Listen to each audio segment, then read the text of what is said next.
Selama masa pandemi virus corona, Nikita Mirzani menjadi salah satu selebriti yang sering turun tangan untuk membantu sesama yang membutuhkan.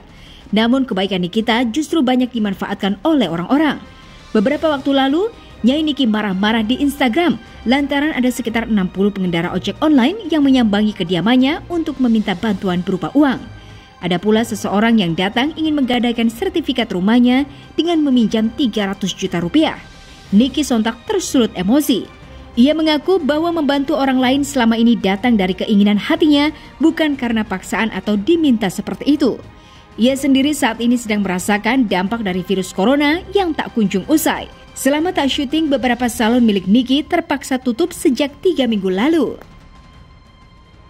Ada segerombolan ojol online, tiba-tiba kucuk-kucuk datang ke rumah gue sekitaran 60 orang. Masya Allah.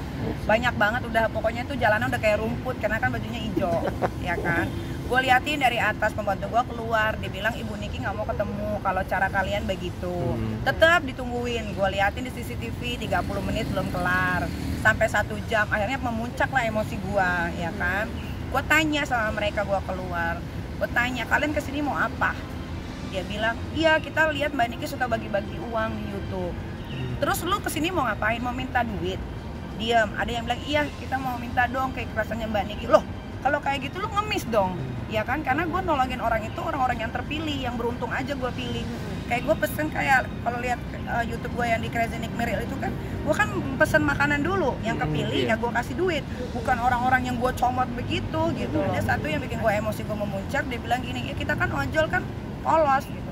Loh, kok polos? Kalau polos lu nggak kesini dong, berarti lu licik itu namanya gitu. Tapi untungnya habis itu kan gue langsung telepon Kapolsek terdekat di dekat Pesanggerahan. Nah, mereka datang alhamdulillahnya sama Pak RT, jadi selesai. Gue gini, gue kasih tahu kalian semua, jangan karena gue suka bagi-bagi uang akhirnya kalian memanfaatkan gue. Gue juga pun cari uang sendiri gitu kan. Gue mau bagi-bagi uang ya karena gue mau bagi-bagi seikhlas gue. Gue mau membantu orang karena memang orang itu harus gue bantu.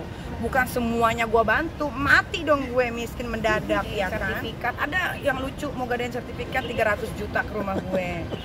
Sampai nangis-nangis. Gue tanya, nanti bayarnya gimana? Bisa nggak saya bayar 6 juta 1 bulan? Lah berarti dia ada penghasilan kan gitu. Makanya sekarang ngaco sih, misalkan orang-orang ini kayak mereka tidak udah pada, karena apalagi lagi COVID-19 ini, jadi mereka tuh semua manfaatin situasi dan kondisi untuk meminta-minta apa segala macam. Jangan kayak gitulah, kita juga semua kesusahan kok. Buat lu sendiri. Jujur kemarin gue jadi, sebenarnya kan gue kan suka pesan makanan online. Jadi gue sekarang nggak mau keluar nampakin muka gitu, tapi mereka tahu itu rumah gua, jadi mereka mengharapkan. Jadi sekarang kayaknya berlomba-lomba deh nih kalau ada pesanan ada nama gue gitu. Akhirnya sekarang gua kalau mesen pakai aplikasinya adik gue gitu. Jadinya kasihan yang lain juga. Sedih banget. Sebenarnya dulu kan gue selalu ngomong gini, apa sih gue liburan, capek deh gue kerja gitu kan. Kapan sih Jakarta nggak macet? Capek deh gue telat melulu gitu kan. Dikabulinnya gila-gilaan sama Tuhan. Kalau artis, kalau nggak syuting kan nggak dibayar. Nyesek juga sih, maksud gue kalau dulu kan gue selalu doanya, aduh ya Allah saya mau liburan gitu. Maksudnya liburan itu nggak kerja tapi gue pergi ke negara lain. Kalau ini kan bener-bener stuck di rumah. Gue mau live music aja nggak bisa, klub nggak ada yang buka, ya kan, lounge nggak ada yang buka.